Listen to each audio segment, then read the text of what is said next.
Welcome to Infinity Space, your personal learning platform. So I will be your tutor. I'm Ashika Amani. I'll be your personal tutor for risk management section in SL2 Corporate Finance and risk management paper in CA exams. So just to give you a quick introduction or just to make you comfortable in terms of this subject in the whole CA exam, I think there's a little notion that this exam tends to be a little challenging or it's considered as a little tough when you look at the CA examination.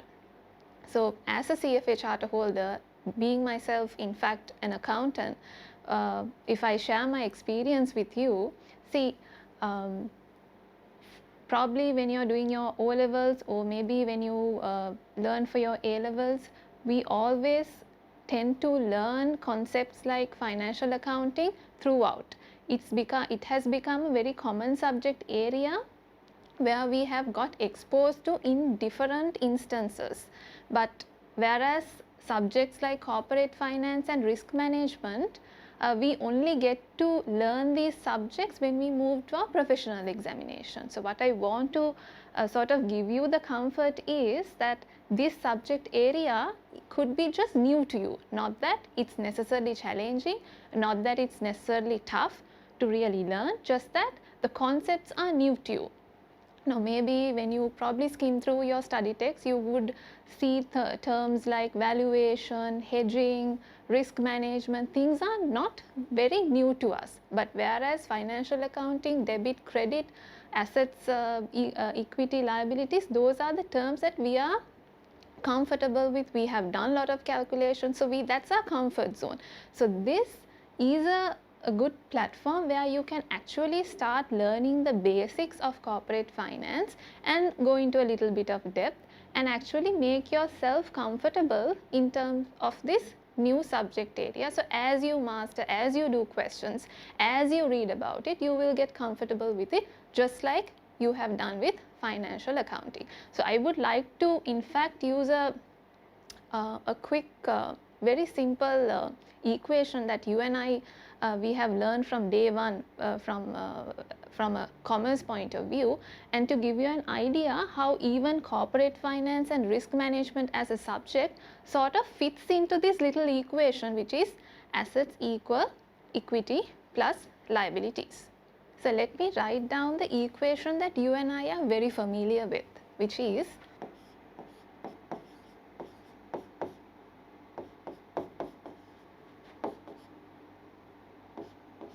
assets equal equity plus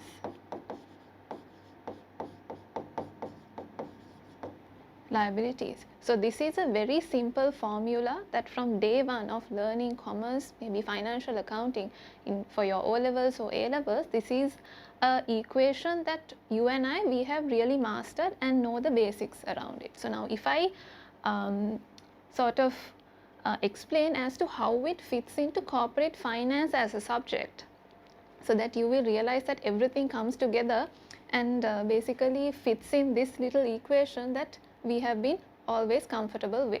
So now let me take a very simple example. Let's assume right after school you want to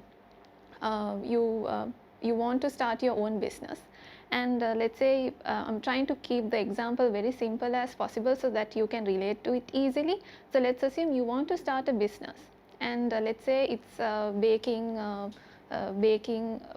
producing some homemade goodies, and you have some cash, right? You have a business proposal, and you know the type of assets you need, maybe buying an oven, simple as that. And to basically go ahead with this business proposition, you need to probably pull out your savings if you have been able to save. So you bring in your savings, and there is a gap. You need to ask some money from your parents, which becomes a debt eventually.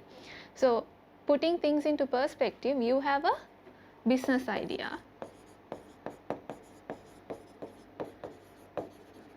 right? And then to make the business idea successful, you need a couple of assets, let's say A, B, C, and to fund these assets, to buy this asset, you need to figure out a way of funding, which can be your own money, let's say savings, or borrowed money from your parents, a debt, or a mix of these two. And also you have an idea in terms of the return that you will make out of these assets. Let's say you will invest in buying a fully fledged oven. You know, in order to make some payback out of this oven, monthly how much of return I should make. So you have an idea in terms of these assets, the amount of return I should make, right? And also you will also tend to realize this return doesn't come easily. That has its own risk entangled to it as well. So return plus risk involved, right? So this is a very simple business proposition, a business idea you have. You know that you have a compelling business idea with you. You know the type of assets. You have sort of figured out how you are going to fund it. For this asset, the kind of return you make and the kind of risk that you are exposed to. So now let's see how this gets sort of mapped into the little equation that you and I are comfortable with. So business idea, to achieve the business idea, you have a set of assets that you have figured out that you need to buy, which is the assets in this scenario. And then in order to fund these assets, you have two means of going about it. So it could be your own savings, which is the equity, and then whatever that you borrow from your parents, which could be debt, right? So in fact, what you see in financial statements in your during maybe your career, or what you see in your papers, in your study texts, in fact are results of these business decisions. If you really look at it from a company's point of view, it's a result of business decisions that you make. The output is what you see in these financial statements, right? So the difference here is, now in this sort of subject area, you tend to go to the back end and really evaluate, is this business worthwhile? How am I going to fund it? Is the return enough? What are the sort of risks that I am getting myself exposed to? And what are the mitigation plans? So if you really look at it, again, everything revolves around this equation that we are comfortable. However, we are going to the back end of it and really evaluating the decisions that are leading to the assets, the equities and the liabilities.